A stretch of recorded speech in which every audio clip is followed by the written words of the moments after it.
확률적으로 오히려 위험하지 않은 부위에 속합니다. 쌍꺼풀이 여러 겹 접혀서 고민인 분들이 많은데요. 중요한 것이 필러의 선택입니다. 저희 피부과에는 명확한 기준은 있습니다.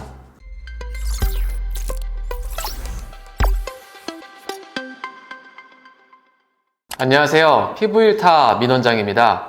히알루론산 필러 시술도 정말 좋아하고 실제로도 정말 많이 합니다. 늘 강조드리지만 주베룩 볼륨과 필러 둘 사이에는 어떤 게 더 낫다 하는 정답이 있는 게 아니라 다름의 문제입니다.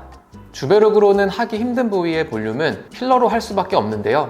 그 대표적인 부위가 바로 눈두덩이입니다. 눈두덩이 필러라고 하면 부위가 부위니만큼 다른 데보다는 걱정이 되긴 해요. 맞아요. 저희 병원에도 눈두덩이 꺼짐으로 내원하신 분들과 상담을 하다 보면 그런 걱정과 오해가 정말 많으신데요. 제가 오늘 그 오해를 모두 풀어드리겠습니다. 첫 번째 오해는 눈이 무거워진다 하는 건데요.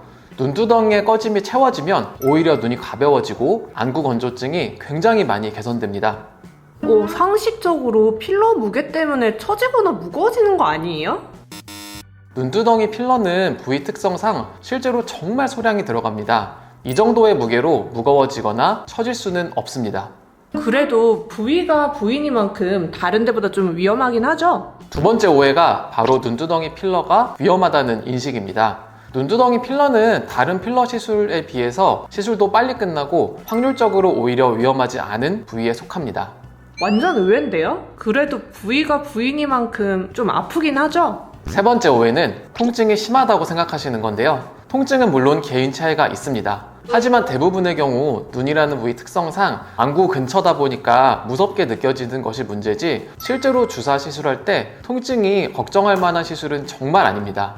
그럼 눈두덩이 필러 받으면 꺼짐이 완전히 없어지긴 하나요? 그건 그럴 수도 있고 아닐 수도 있습니다. 대부분 눈의 잔주름이 쫙 펴진다고 생각하시는데요. 너무 많이 꺼진 분들은 개선은 가능하지만 완전히 없앨 수는 없고요. 그리고 컨디션에 따라서 피로할 때 유독 꺼지는 것을 완전히 막을 수는 없습니다. 피곤할 때 덜 꺼지게 하는 것이 목적이라고 보시면 될 것 같고요.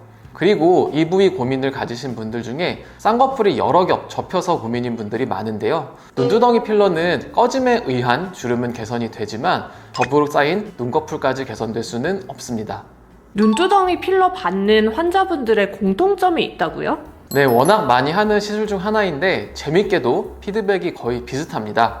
저희는 시술하기 전에 정확하게 현재 상태를 진단을 하고 어느 정도의 용량을 주입할지 결정을 하고 주입을 하는데요. 시술 직후에 많은 분들이 부족하다, 아쉽다 라고 하시는 편이에요.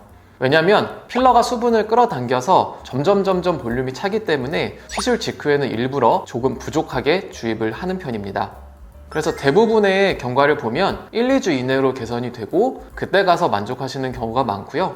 간혹 그때 가서도 부족하면 리터치를 받으시면 됩니다. 그럼 눈두덩이 필러에서 가장 중요한 핵심은 뭐예요? 주입법이나 기술은 당연히 중요하고요. 그 외에 중요한 것이 필러의 선택입니다. 단단한 필러를 사용하면 유지기간이 길지만 자리를 잡는 데 시간이 좀 걸릴 수 있고요. 소프트한 필러를 사용하면 자리를 빨리 잡지만 유지기간이 짧아지는 단점이 있습니다. 필러 선택에 정답은 없지만 저희 피부과에는 명확한 기준은 있습니다. 첫 번째로 피부가 얇거나 탄력이 심하게 떨어져 있으면 부드러운 필러를 사용합니다. 두 번째로는 빨리 자리를 잡길 희망하는 경우에도 역시 부드러운 필러를 사용합니다. 그럼 무조건 부드러운 필러 쓰면 되는 거 아닌가요? 당연히 단점도 있습니다. 아까 말씀드렸듯이 부드러운 필러는 빨리 흡수돼서 유지기간이 짧은 편입니다. 그럼 어떻게 해야 돼요? 제 경험상 눈가 시술은 첫 번째 시술 때는 대부분 빨리 자리 잡지 않으면 걱정을 정말 많이 하세요. 그래서 저는 1차 시술 시엔 부드러운 필러를 권장드리고 이 시술에 대한 믿음이 생기면 이후에는 단단한 필러를 사용하는 것을 권장드리고 있습니다. 물론 탄력이 심하게 떨어져 있는 경우엔 계속 부드러운 필러를 써야 하는 경우도 있습니다. 그럼 눈두덩이 필러는 같이 받으면 좋은 시술이 뭘까요? 눈두덩이 필러 단독으로도 좋지만 같이 받으면 좋은 시술이 있습니다. 눈두덩이 꺼짐이 있는 분들은 대부분, 아니 거의 전부죠. 눈두덩이의 잔주름, 얇은 피부로 고민을 하시는데요. 필러로 그런 부분이 개선되지는 않습니다. 이런 부분은 아이 덴서티나 아이 올리지오 같은 고주파로 탄력을 같이 개선해주면 훨씬 좋은 시너지 효과가 있습니다. 오늘은 많은 분들이 고민하시지만 해결이 쉽지 않은 눈두덩이 꺼짐에 대해서 알아봤습니다. 궁금한 점 있으시면 댓글 달아주세요. 감사합니다.